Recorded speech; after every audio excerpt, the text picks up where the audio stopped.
Okay, my name is Aiden. Welcome to my video, and today I will read to you 9 ways to keep studying even when you don't feel like it.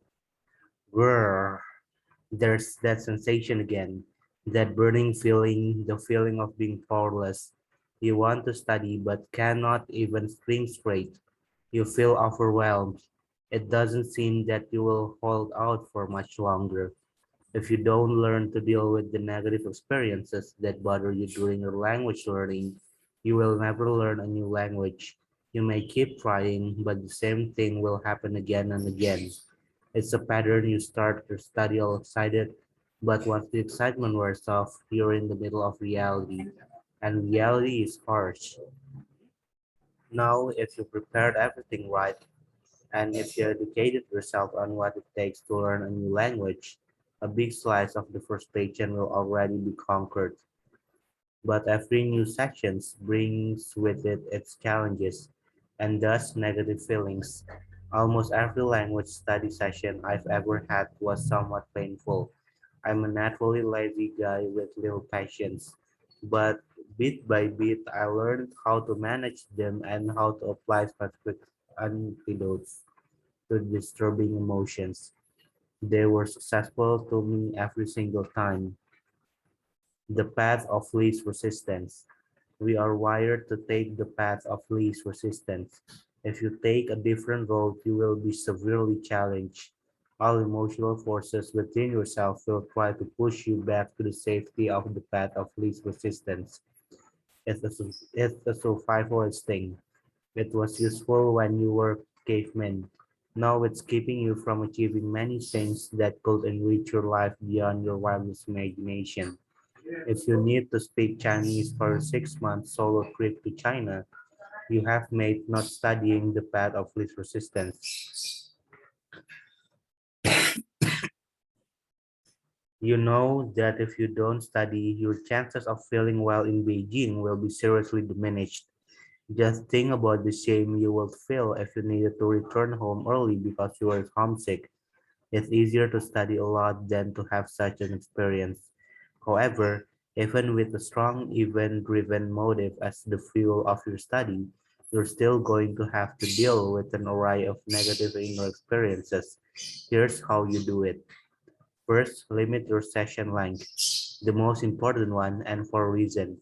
If you feel frustrated and overwhelmed during a study session, it's difficult to sit it out if you have 2 more hours to go.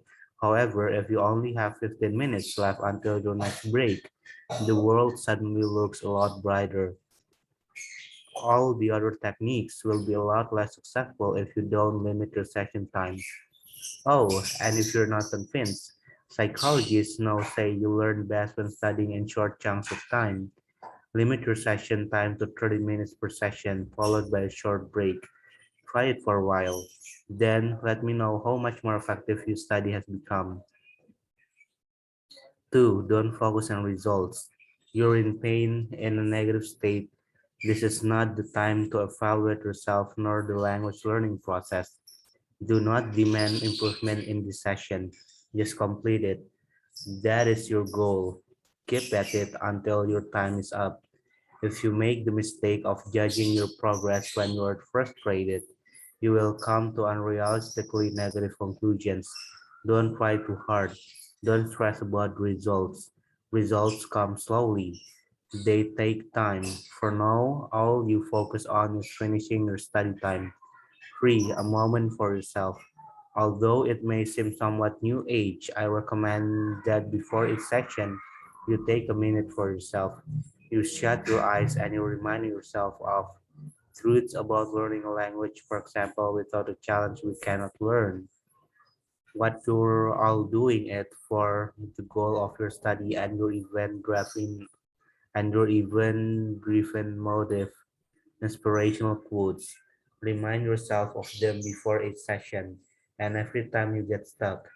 Don't discard this technique for being too spacey. It's not the secret. It won't miraculously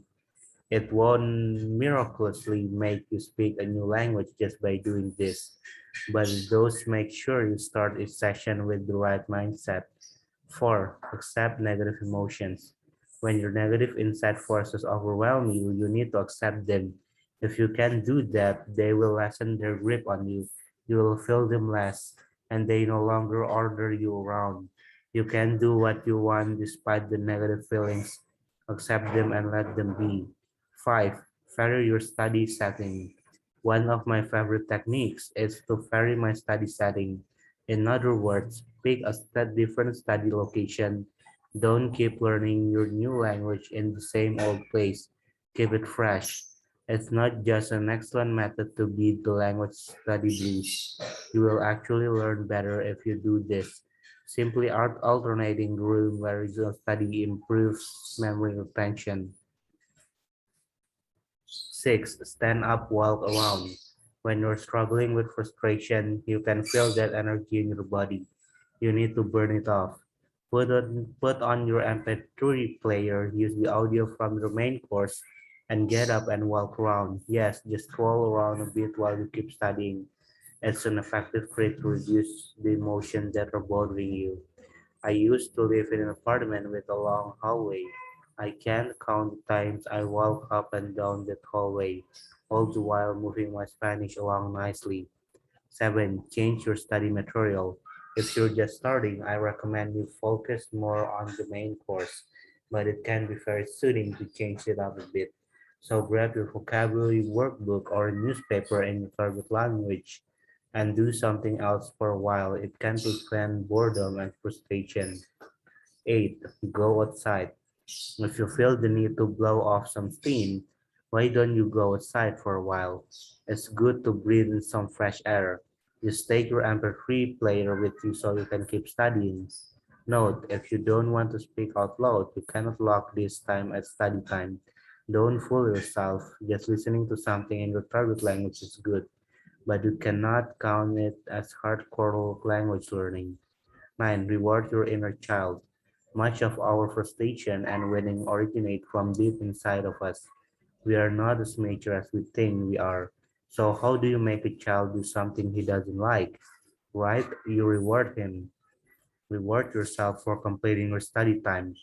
The reward can be watching your favorite television show, eating a piece of chocolate, or whatever you like. Experiment a little. There are, of course, other things you can do to lower your study anxiety. If you're a self-critical person, you can experiment a lot.